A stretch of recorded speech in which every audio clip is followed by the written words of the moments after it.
We are setting up elk camp in the dark because I drove for about 2 days, grabbed a motel last night, and got out here before daylight. Wanted to get our spot, on public land, and nobody had taken it yet. So we're gonna dump this stuff, drop the trailer, and go spot a big elk in about an hour.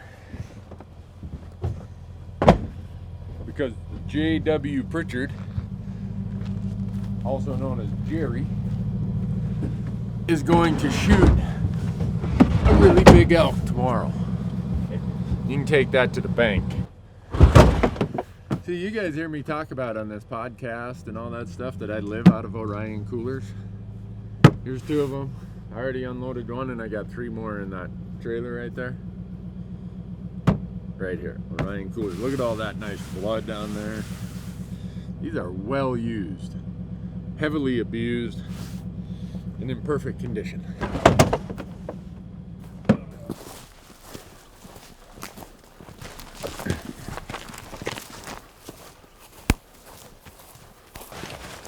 It was 2014. I was here doing an episode for the Rocky Mountain Elk Foundation.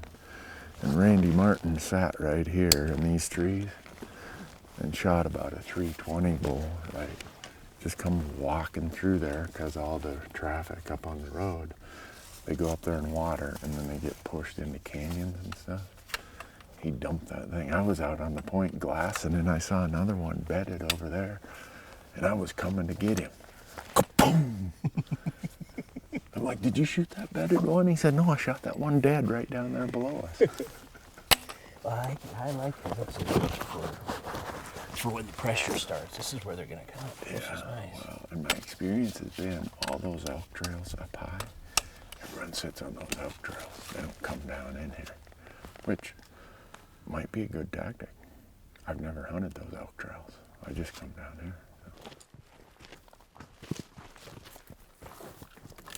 Tracks and trails. When the pressure comes from around here, from down below, this ridge, and that ridge are where they bed. Because they can bail off here so fast that it's a safe place. There's a ton of sign on this ridge. Wow. What they don't know is we're going to be sitting here waiting for them. I can't wait. We're going to come in really early tomorrow. Yeah. We'll probably be sitting here in the dark for an hour.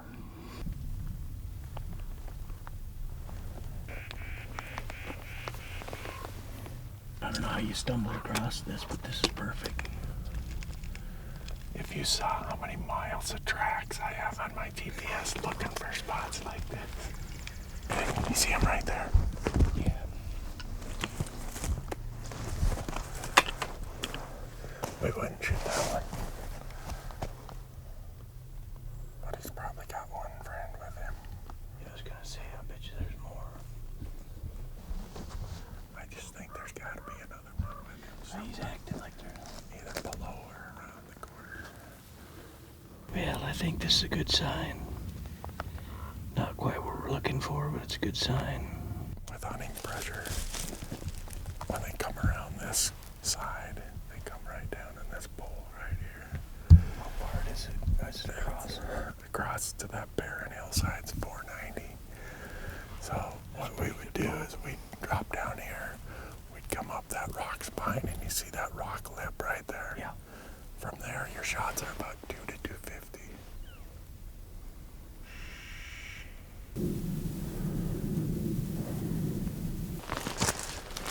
See this opening right here? There's kind of a more rusty color, not rusty, but a green cedar out there. Yeah. Just to the right of that green cedar and down, there's a really nice 6-point. He was standing in front of that cedar. He just walked to the right. You can see the brown on his back. You would shoot that one. Yep. I wish we could.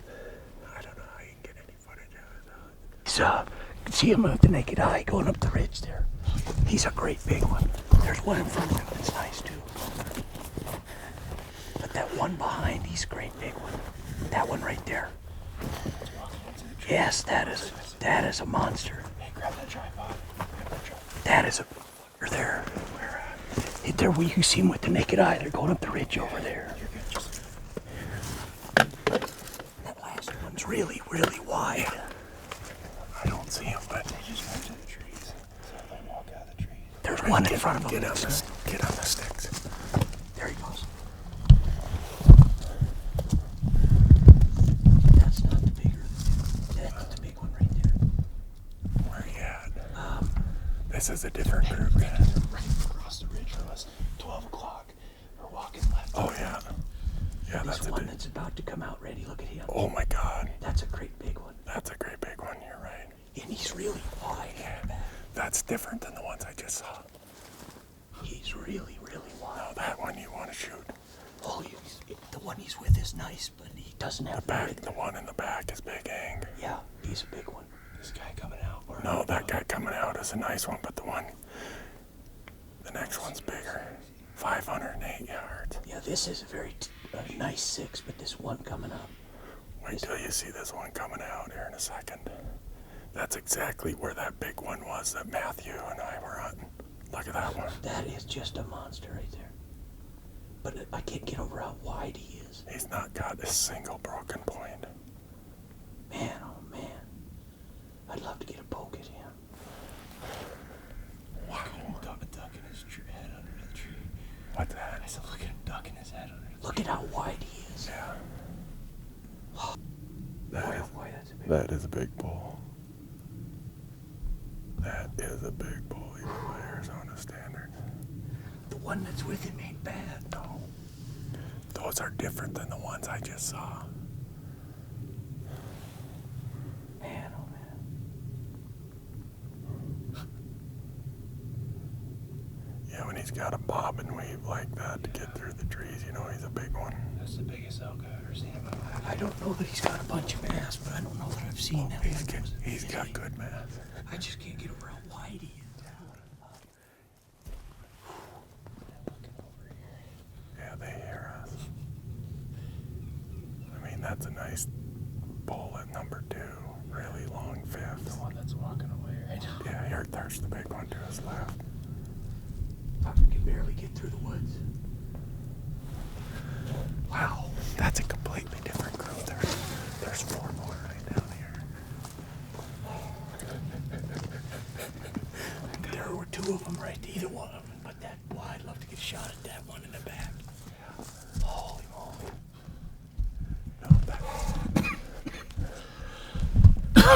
So there's 4 others. One really big one right down here, dude. I haven't seen that big a bull in a long time.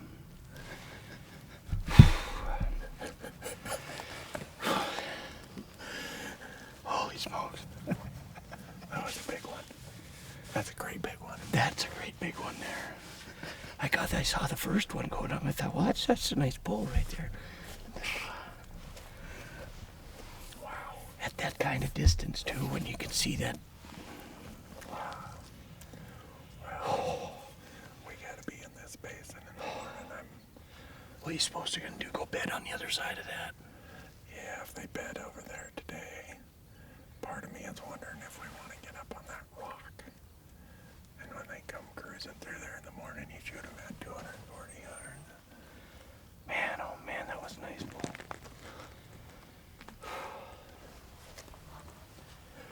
Yeah. Sleep's gonna come hard tonight. He's not got a broken tine. No, he looked perfect. Usually in Arizona this time of year, the big ones have broken tine. Yeah. You want to know what the problem is when you find a big one like that scouting? You pass up all these other really nice ones.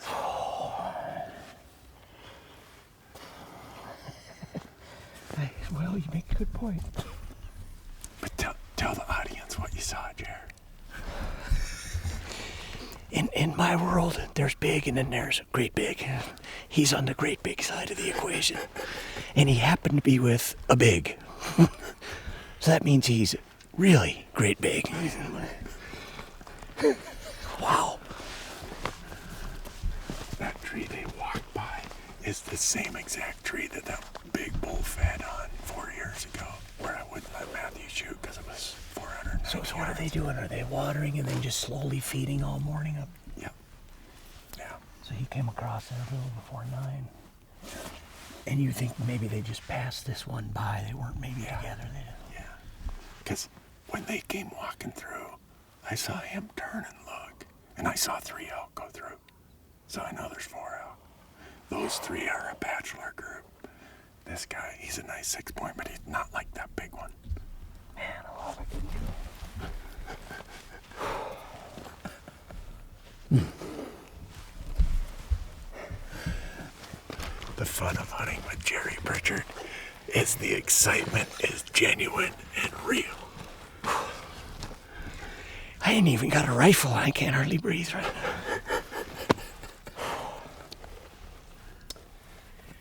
You go a long time, you don't see one that size. Yeah. Could we be so lucky? Well, we've been lucky already just to see them. So the question becomes, for strategy, do we come here in the morning? Or do we go over to that point in the morning? Boy, I gotta tell you, if the theory is that they're just kind of easing through and then bedding over there, almost feels like you ought to be on that point. I know. But there's so much sign on this ridge right here. Do they do that every day, or do they have a little slightly different route? I don't know. If they watered last night, they won't have to water for another day. Yeah, so they might not do that tomorrow. There's so much sign on this ridge. So, what we could do this evening, we could sneak in that ridge and see if they're there. If they are there, we sneak out, go to camp, get a little bit of sleep tonight. Which probably won't be much, but yeah. And then in the morning, we are there and we kill that bull in the morning. I gotta stop thinking about it. And one thing we might want to think about is figuring out how to come in from the bottom. We could do that this afternoon, too, after we set up camp. Right? So what we'll do, we'll mark a trail. We'll go over, mark where we want to get to in the dark. Yep. And then we'll come back out. Then after we set up camp, maybe we try to come up the canyon.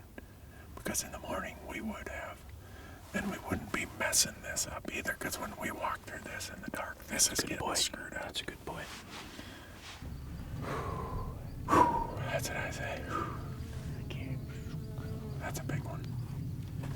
We found Big Hank. I'd like to see him again. So, you want to punch your tag now? Well, Or just wait until tomorrow? so I showed you that letter from the Game and Fish Whip to get the teeth out of it. Mm-hmm. On the back side, it actually asks how long the tines and stuff are, so we better hold off. Because these are so long, it would be easy to miss it by 4 or 5 inches. Okay. I mean, it's such a sure thing. You may as well just notch your tag for opening day. Sadly, I've been down this road before. There's hundreds of elk to know kind of how big something like that is. Yeah. I would bet this year I've looked at 100 bull elk. Wow. And that's the biggest one I've looked at this year. You can see. No pressure. In fact, he's the biggest one I've looked at by a long stretch. Well, I don't know about you, Jerry, but I'm thinking about putting my pack on, Let's do it. easing out of here, go get our camp set up. And you guys gotta promise not to laugh when I breathe hard here. You can do whatever you want. I'm only about 7,000 feet higher than I've been the last 2 years. You got your blood pressure medication? I do. Okay. I do. Well, we don't want your ticker to get stressed out here. If that one gets within about 350 yards of you tomorrow, we're gonna have to, it'll be like Lamaze. We're gonna have breathing exercises. Yeah. Yeah, we'll bring Jerry a paper bag so when he's hyperventilating, he doesn't pass out on us. This is going to be fun. You're going to want to stay tuned, folks. This is probably going to be the most enjoyable, fun, entertaining episode of the season. Whether we kill El Jefe or not, you're going to like watching this one. What if we hike in this afternoon somewhere and we see a bigger one? Well, you just set the high bar. I'm expecting a bigger one now that you mention it. They're liable to be here. So, yeah, let's see a bigger one. That way it gives me a chance to compare. Get you options. Yeah, I like options. Well, I strongly suggest you don't get prepared for more options because we're not going to find a bigger one. That was a good idea. Nissan sent me this new Titan and said, why don't you use this? I said, I will. But my old Titan was this color, didn't have this gray bottom panel, and it was a magnet for animals. Antelope would walk by, deer would walk by and read the side, oh, Pro 4X, and off they'd go. If I would have set up a deer blind in the back of my truck, I would have killed all kinds of deer this year. It called in some sharp-tailed grouse. I'm just hoping that this new one has the same good luck as the last one. You didn't know that. Besides being the best off-road truck I've been able to find for my purposes, it has the added feature of attracting game. We saw Big Hank this morning. Unfortunately, the way we came in, the wind will be wrong in the morning. So this afternoon, we're going to go find and mark on our GPS and on our OnX how to get in there in the dark tomorrow morning. Season opens in the morning, Jer. I can't even wait. Jeez. And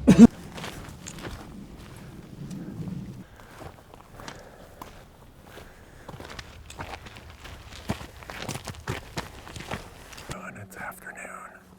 We've been hiking now for about 35 minutes. Today, we saw some elk roll over this ridge. And in the morning, the odds are the wind is going to be bad to come in from above. So we're just walking the edge of this burn. We're almost to where we're going to peek over. And we're going to see if there's bedding cover there or not. If there's no bedding cover there, we know those elk are somewhere on this knob.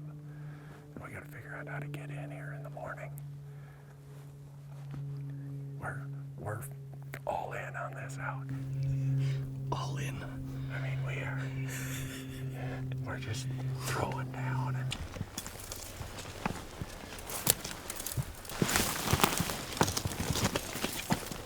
he's bad. The elk have been in here just thick. I just can't get over how much sign we've seen today. this is where they disappeared to this morning, right below us. Looks like everywhere they wanted, the bed's intact. So I say we just drop our bags here and we just peek over all these lips. We'll find the best bedding spots. This is a good looking spot. They're here. They're here.